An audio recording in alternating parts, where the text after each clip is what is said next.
Olá galera do YouTube, meu nome é Camila. Hoje eu vou explicar um pouco sobre propriedades dos materiais. Bora lá?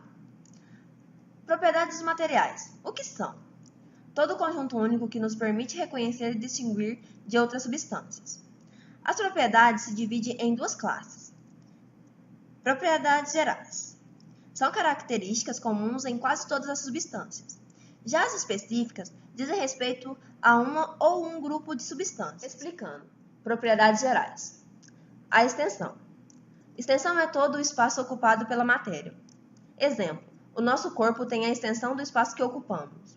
A inércia. Preserva o movimento ou repouso da matéria.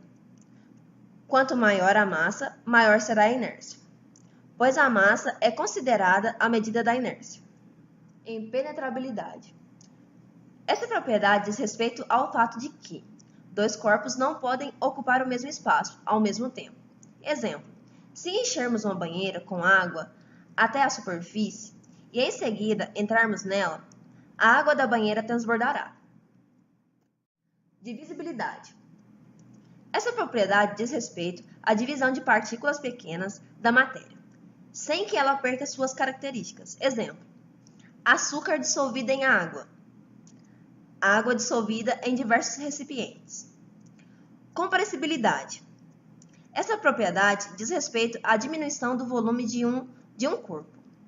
Os gases são mais fáceis de serem comprimidos. Específicas. Primeiro, ponto de fusão. Sólido para o líquido em determinada pressão.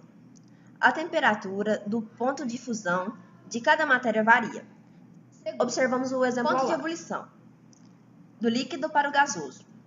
É a temperatura que a matéria passa do estado líquido para o gasoso. Observamos o exemplo ao lado. Terceira, densidade. A unidade de medida de sua massa é gramas por centímetros cúbicos. Como podemos observar a forma acima, a densidade é considerada a massa dividida pelo volume. Exemplo, se colocarmos uma pedra dentro de um copo cheio de água, iremos perceber que a pedra irá afundar, pois a pedra é mais densa do que a água. Quarto, dureza. Essa propriedade mede a resistência dos materiais. Para descobrir se um material é mais duro do que o outro, é necessário um teste de atrito. Lembrando que o diamante é a substância mais resistente que existe. Exemplo, vamos imaginar uma madeira e um estilete de aço. Esse estilete irá riscar a madeira, portanto, ele é mais resistente. Porém, se em vez de madeira usarmos o quartzo, percebemos que ele é mais forte que o estilete de aço, que não risca o quartzo. Quinta, maleabilidade. Os materiais maleáveis podem ser reduzidos à lâmina, como por exemplo, a prata, o ouro, o zinco, entre outros. Sexta, ductibilidade. Essa propriedade trata dos materiais que podem ser transformados em fio, como por exemplo, o alumínio, o cobre e entre outros. Sétima, solubilidade. Essa propriedade diz respeito a materiais que se dissolvem e os que não se dissolvem, ou seja, trata de misturas homogêneas e misturas heterogêneas. Exemplo, adicione-se uma pequena quantidade de açúcar em um copo com água. O açúcar se dissolve completamente. Logo se dá uma mistura homogênea. Porém, se adicionarmos areia em um copo com água, por menos que seja a quantidade, ela não vai ser dissolvida. Logo se dá uma mistura heterogênea. Propriedades organolépticas. São propriedades capazes de impressionar nossos sentidos. Vejamos. A cor é percebida pela visão. Exemplo, a mata é verde. O brilho também é percebido pela visão. Exemplo, metal polido por refletir a luz. O sabor é percebido pelo paladar. Exemplo, o açúcar é doce. O odor é percebido pelo olfato. Exemplo, a água é inodora. Então, galera, espero que tenham ajudado um pouco com as dúvidas. A seguir, o próximo vídeo com os nossos amigos Humberto e Luiz, explicando sobre as seleções de materiais. Valeu e até a próxima!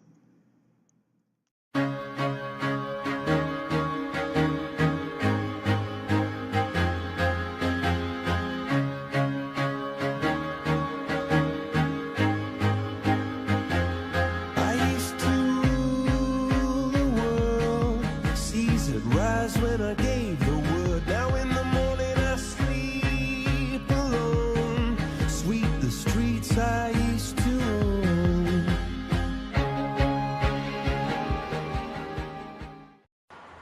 Olá galera, vamos falar hoje sobre ciência e tecnologia dos materiais. Para entender um pouco mais sobre a seleção dos materiais, irei convidar o Luiz para estar falando um pouco mais sobre esse assunto. E aí, Luiz, tudo bem? Beleza, Humberto? Então, Luiz, na nossa aula de hoje estamos estudando sobre seleção dos materiais. Eu queria fazer uma pergunta para você. Qual é a importância de fazer uma boa seleção do material para exercer um trabalho? A seleção dos materiais é muito importante em atividades que envolvem conhecimento técnico, pois uma seleção inadequada pode trazer vários problemas e falhas. Há 3 princípios básicos a se destacar. Eles são as necessidades, os recursos e as opções. Sim. Então, Luiz, como é feito esse trabalho? Humberto, eles trabalham juntos e não podem ser analisados de maneira separadamente. Pode-se dar mais ênfase a um critério que é considerado mais importante e assim vai ajustando de forma que você consiga chegar naquele pretendido. Também é importante as necessidades das aplicações do uso e preocupar em estabelecer os critérios pelos quais você irá avaliar o material e em como irá avaliado baseado nesse critério e definindo o período de avaliação também. Então, Luiz, como é feito esse trabalho? Humberto, eles trabalham juntos e não podem ser analisados separadamente. Pode até se dar mais ênfase a um critério que é considerado mais importante e assim vai se ajustando de forma até chegar ao pretendido. Necessidades das aplicações do uso em se preocupar em estabelecer critérios pelos quais você irá avaliar o material e como irá avaliado. Baseado nesses critérios, você vai definir um período de avaliação dos materiais. Luiz, e quais são esses critérios usados? Humberto, tem o conteúdo mecânico, tem os critérios ambientais, elétricos, de processo e de produtos. Entendi, Luiz. Então esses são os critérios básicos para uma boa seleção. Exatamente, Humberto. Depois disso a gente já entra nas opções, que são quais os materiais disponíveis para fazer a avaliação e escolher o uso e sua aplicação. Alguns exemplos são metais, polímeros, cerâmicos e a madeira. Então, Luiz, você quer me dizer então que tem diversos recursos para estar realizando esse trabalho? Exatamente, Humberto. E falando em recursos, também são avaliados os recursos como equipamento, mão de obra qualificada, tanto para operar quanto dar manutenção desses equipamentos ou peças que serão feitas baseadas na seleção de materiais.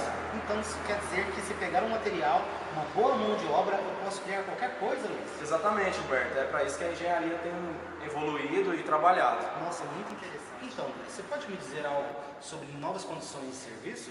Sim, Humberto. Em caso de novas condições de serviço, por exemplo, materiais versus processo, nesse caso é necessário substituir o material para permitir uma adoção do processo fábrico mais econômico, que é o que a empresa visa. Sim. E dependendo do material, pode ter alguma redução de peso? Sim, Humberto. Falando em redução de peso, isso está relacionado a qualquer produto móvel. Isso também está relacionado ao consumo de combustível. Sim. E sobre novos materiais, o que tem a me dizer? Caso tenha que adotar um novo material, pode ser que aconteça de você ter que reprojetar todo o seu trabalho. Eu ouvi falar sobre um tal de índice de mérito. É difícil de falar mesmo, né? O índice de mérito é uma fórmula algébrica de propriedades dos materiais que, quando maximizada, ela aperfeiçoa esse desempenho. Ela expressa um compromisso entre duas propriedades. Então, Luiz, tem alguma regra a ser seguida? Humberto, na verdade regra não, mas tem que ser seguido algumas etapas, como estabelecer a função do produto, normalmente é realizar a inspeção do objeto, estabelecer o objetivo principal, que é expressar o requisito imposto àquela etapa de seleção. Existem também algumas restrições, como identificar o desempenho com a propriedade controladora do objeto desejado. Humberto, primeiramente, iremos analisar o que queremos e quais os pontos estão sendo exibidos. Vamos fazer como se fosse um calculando. O M é o que estamos procurando, o A é a área transversal, o I o comprimento e o P é a densidade do material. Veja na nossa folha do calculando.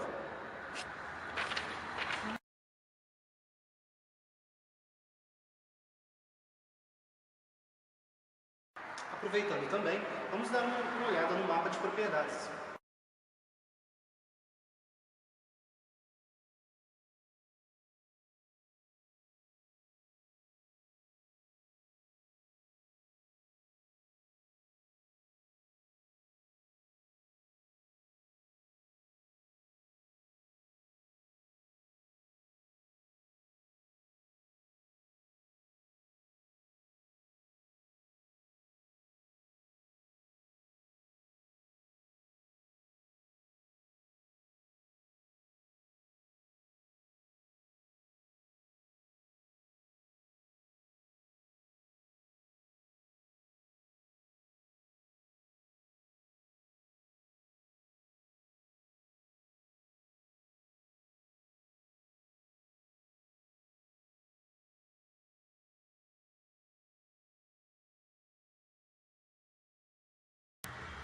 Após termos visto o mapa de propriedades, iremos seguir analisando o processo de fabricação juntamente ao custo.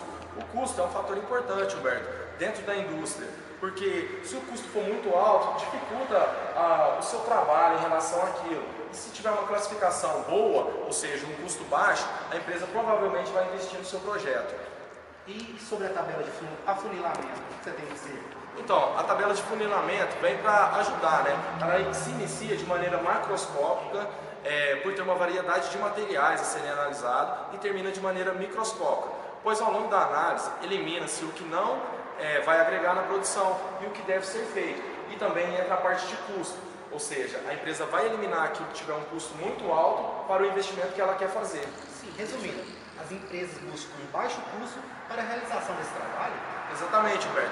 Hoje as empresas visam baixo custo e uma boa qualidade, tanto da mão de obra quanto do material. Por isso é importante a seleção dos materiais. Muito interessante, Luiz. Hoje aprendemos várias coisas com você hoje. Meu conhecimento está vasto, acredito que deles também. Muito obrigado pela sua presença. Agradecemos a todos.